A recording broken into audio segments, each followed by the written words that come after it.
Raider Nation, what is good? It's your boy Juice, back at it again with another video. Welcome to Silver and Black Sidelines, a channel from a fan, for the fans, always. Raider Nation, the Raiders just came back and beat Houston Texans 22-20. And there's a lot to talk about. And even though this is just preseason, we got some serious things to talk about. Number one, Fernando Mendoza and that pick six. Mendoza finished 8 of 15 for 86 yards. And he threw a pick six that ended in an 80-yard touchdown. And let's be honest, the throw, it was just miscommunication. It wasn't really Mike Washington's fault. It was just Mendoza being under pressure, and let's call a spade a spade. Mendoza was under pressure. But I keep telling everybody, the more I watch the game, the more I analyze Fernando Mendoza, the more positive that I see from his IQ. Now, I know a pick six for the rookie number one pick overall doesn't look well, but hear me out. This is exactly what we need. We need him to shake off all the nerves. We need him to get real life game experiences for when the season starts and it really matters. He can have his feet out of the mud and be ready for live action games. And yes, that pick six was ugly.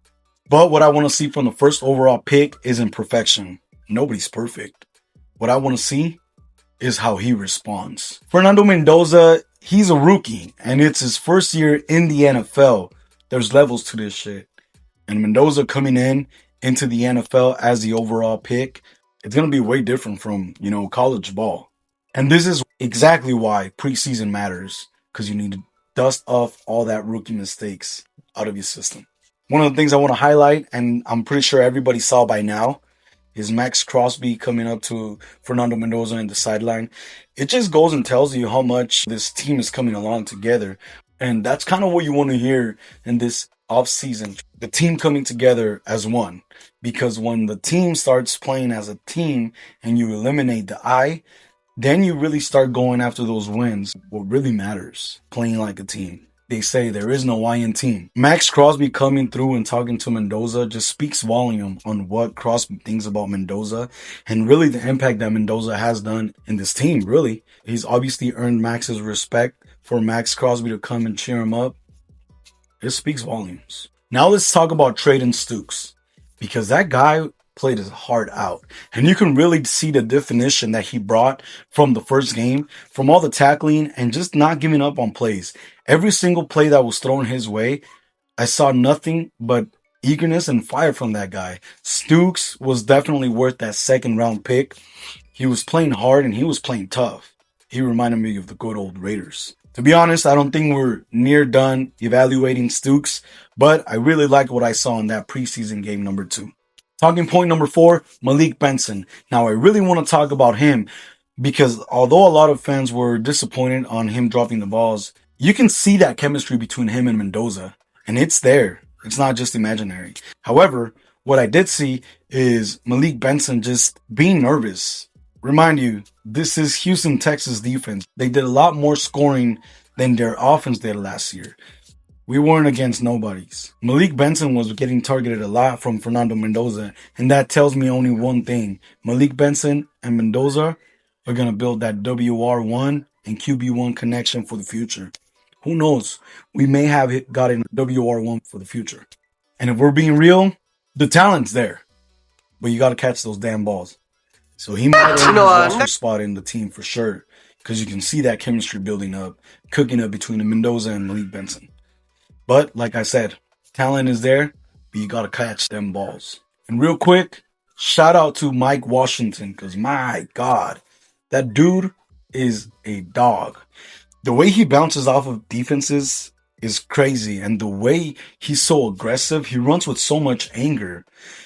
I really like what I saw from Mike Washington, and I feel comfortable saying, God forbid, knock on wood, if Ashton Jeanty does have to miss a game or so, I feel confident saying that we're going to be okay playing with Mike Washington, having him take a lot of snaps. One of the things I like the most about Mike Washington is his aggressive run style and how he doesn't need 20 carries to change a football game. You give that guy a crease, and he can be gone. Now, Raider Nation, my big question for you guys. Do you guys think that Mike Washington can become one of the most important depth pieces in this offense? Of course, knowing how Kubiak runs his system, that running back position is very heavy. I want to know and I want to hear from you guys. Do you guys think that Mike Washington can be an important piece in this offense? Now, the Raider defense, it's a little sticky situation. If I'm being honest, I fully believe Rob Leonard is running a vanilla defense. Just in my mind, I don't think Kubiak would be naive enough to give the job to Rob Leonard if Leonard didn't know what he was talking about when he went into that interview. I'm pretty sure Kubiak knows, obviously, the reputation the Raiders have with firing first-year head coaches. So I'm pretty sure when Rob Leonard went into that interview, Kubiak liked what he heard. So let's talk about the defense for a little bit. Because these past 2 games, they have been a little nasty. But once again, take it with a grain of salt because I really do believe that this defense is a vanilla defense. If I was first-time defensive coordinator, I don't want to give my tricks. A true magician never reveals his tricks. But to start with the problem on these first 2 games, the Raiders got punched in the mouth early. Houston jumped out to a 17-0 first quarter lead. The Texans eventually led 20-3. Then eventually the defense turned around. The defense settled down as the game progressed, and they managed Houston scoreless in the second half. Once again, it comes down to that vanilla defense. I'm pretty sure Kubiak told Leonard, got to step it up a little bit. Maybe not show everything you got, but just show the fans that we don't suck in defense. And then we saw, obviously, what we saw in the second half. Now, talking about the defense, I want to talk about Sion Sloan. The way that guy runs and runs after the quarterback, he reminds me of a baby Mad Max. He kind of just resembles Max Crosby in a way. I don't know, his running style after the quarterback, very familiar to Max Crosby, which I like. Because if we can have 2 Max Crosbys in this team, we're going to be elite. It's like A and B, both sides rushing in. Man, that'd be dope. Now, hold on a little bit. I'm not saying he's Max Crosby, but he kind of, in a way, resembles him. And I like that. It catches my attention for sure. He has that motor, that fire, that kind of fire you can't teach. That kind of fire that makes Max Crosby special. Now, my biggest takeaway, the Raiders were down 20-3. They came back and won 22-20. Now, let's talk about it. They scored 19 unanswered points in the last 20 minutes of the game. And that comeback was led by none other than our boy, Aiden O'Connell. Now, Aiden O'Connell, from the very first game, the dude, you can tell, he feels comfortable in this Kubiak system. And honestly, kind of wish we gave Aiden a little bit more light to shine because I really feel Aiden O'Connell, to me, has been good for what he's been having to deal with. You know, he's had 7 head coaches, 7 different schemes in the years he's been with the Raiders. In Purdue, he was there when it mattered. Just like with the Raiders. I'm never going to forget that Chiefs game when he led us to victory, man. Christmas came early that day. That boy Aiden O'Connell, he's a special talent. He's just has dust all over him. Think about it like this.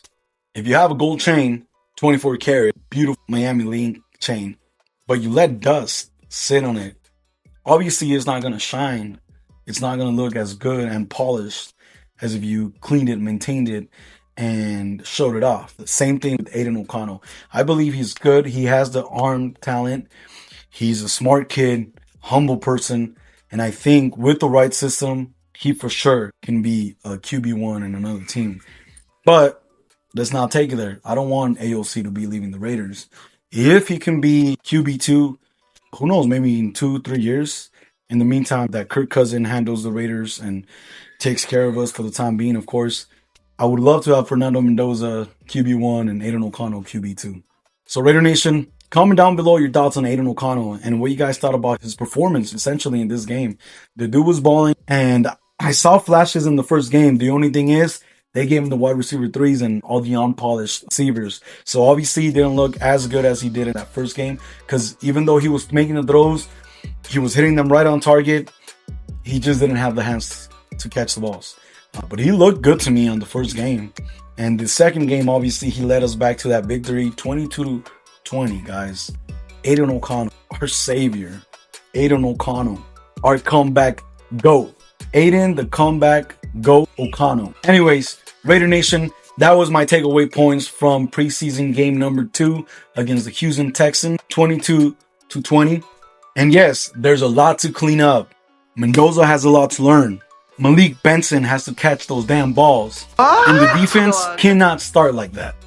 But there's a lot of young players that we should be excited for, because the future of the Raiders, the young stars in that room, we got to talk about it.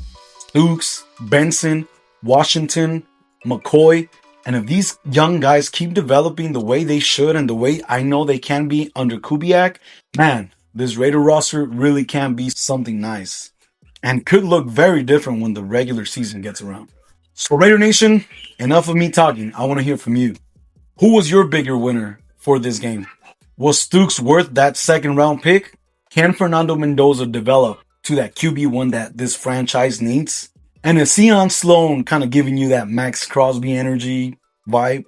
Drop it in the comments. It's your boy Juice, and your boy is out until the next. From a fan, for the fans. Always.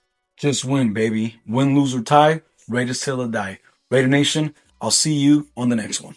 Deuce. Silver and black, where the real ones reside. From a fan for the fans, it's the sideline.